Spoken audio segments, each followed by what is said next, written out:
A Democratic Congressman Seth Moulton of Massachusetts. Congressman, what do you think? Is this going to get done?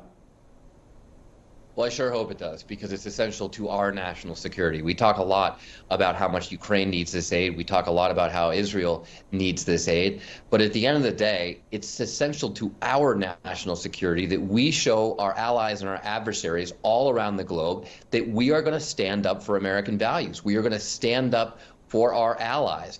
And if Xi Jinping is watching how we handle Vladimir Putin and his criminal invasion of Ukraine, as Xi Jinping contemplates taking on Taiwan and perhaps starting World War III in the Pacific, he needs to get a strong message from America that we're not going to let adversaries like that get away with it. And I'm sure you saw this, and Kevin Liptak was just mentioning this a few moments ago. Ohio Republican Senator J.D. Vance said earlier today that Ukraine is going to have to cede some territory to the Russians to end this war. Let's listen to that. What's in America's best interest is to accept Ukraine is going to have to cede some territory to the Russians, and we need to bring this war to a close. When I think about the great human tragedy here, hundreds of thousands of Eastern Europeans, innocent, have been killed in this conflict. The thing that's in our interest and in theirs is to stop the killing.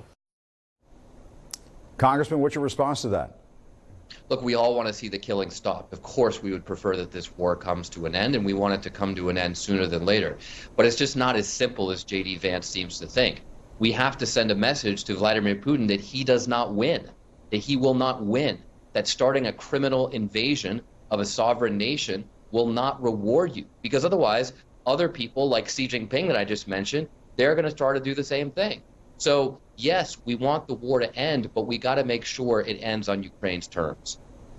And, I mean, I know you have been working on this issue for some time now. What would the end of U.S. aid mean to Ukraine's ability to defend itself? We were talking to Colonel Eugene Vindman in the previous hour, and he said, you know, the Ukrainians would fight on. They would continue to fight the Russians, but they would be severely hampered. What do you think? Well, let me be blunt. I think they would lose. If our aid ends, I think that Ukraine would lose. I think that they're holding on. They're fighting extraordinarily well with very limited resources. I mean, the bravery that we see out of the Ukrainian troops every single day is truly inspiring. But at the end of the day, they are dependent on U.S. aid. That's what's gotten them thus this far. Remember, they've defeated every expectation by simply stopping the Russian army. Most every military analyst thought that Russia would take Kyiv in a matter of weeks. It's been a couple years. So they're doing well, but they need our aid, and that's what's at risk if the Republicans don't get their act together. And if this all boils down to giving House Republicans, Senate Republicans, in some cases, what they want on immigration, or some of what they want on immigration, how far are Democrats willing to go? How far should the White House be willing to go? We heard Kevin Liptak say a few moments ago that there are some Democrats up on Capitol Hill who are a little nervous that the White House, the president, might give away too much. Well, look, I'm for increased border security, but I'm also for a pathway to citizenship. And the basic deal around immigration is pretty simple. We need to strengthen our border. We also need to strengthen those pathways to citizenship for people who have earned it, people who deserve it, people like kids who came to America because their parents came over the border and through no fault of their own are sitting in limbo right here in the United States.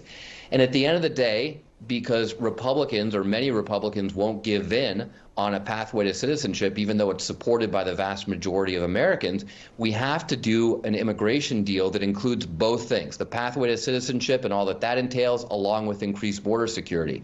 What the Republicans are trying to do is play politics with our national security by just getting their half of the border security deal, their half of the immigration deal, and tying it to Ukraine aid. So what we should do is separate these things, get Ukraine what it needs for its national security and for ours, and then do a separate immigration deal that solves the problem once and for all. And what about aid to the Israelis? Well, again, that should be part of our national security picture. So I don't want to see that tied up with our border or immigration debate either. That's essential for our national security as well as Israel's national security. This is the piece I keep emphasizing, Jim, because folks need to realize that this isn't just about supporting our allies. It's about sending a message to our enemies all around the globe that we're going to stick together, that Western democracies are going to stick together, so you can't get away with the kind of criminal activity perpetrated by Vladimir Putin. There are a lot of other bad people around the world who want to do the same thing. Look to Iran, look to China. So this is essential to our national security. Now, having a strong border is important to our national security as well. But by the way, so is having a pathway to citizenship, because I want people to come here. I just want them to come here legally.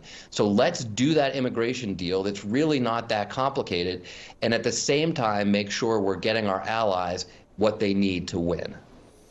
It sounds like it's awfully complicated, bundling all of these issues together and trying to pass some large bill that ties all of these matters together. Is that even feasible to get that done by the end of the week?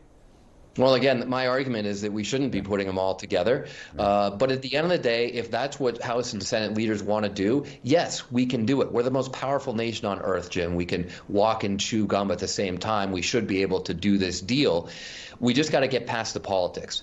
But for the last several months, Republicans have been playing politics with our national security, conditioning Ukraine aid on the border. The senator from Alabama who held up hundreds of military promotions, essentially kneecapping us by not promoting people and getting their families where they need to go with those promotions. I mean, that's unbelievably harmful to our national security, and it's all due to one Republican senator from Alabama who's never served in the military himself, doesn't know anything about serving the country. So I said a few months ago that the Republican Party right now is a threat to our national security, and sadly, that's really proving true. And Congressman, I know you have combat experience and you served during the war on terrorism, and right now Israel sees itself in the middle of a similar battle. But you've heard the Secretary of State, Tony Blinken, say that Israel has not gone far enough to protect innocent civilians in Gaza.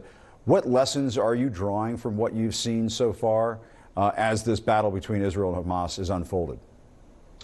Well, Jim, my concern is that Israel is making some of the same mistakes that we made in the early days of Iraq and Afghanistan, of fundamentally not recognizing how critical the civilian population is to actually winning the military conflict against a terrorist organization. This isn't just a force-on-force battle like Ukraine versus Russia. This is about winning over a civilian population that's either going to go with you or going to go with the terrorists. There was a poll in the Gaza Strip just before October 7th that showed that 62% of Palestinians did not like Hamas. It's not a surprise. They don't want to live under a terrorist regime.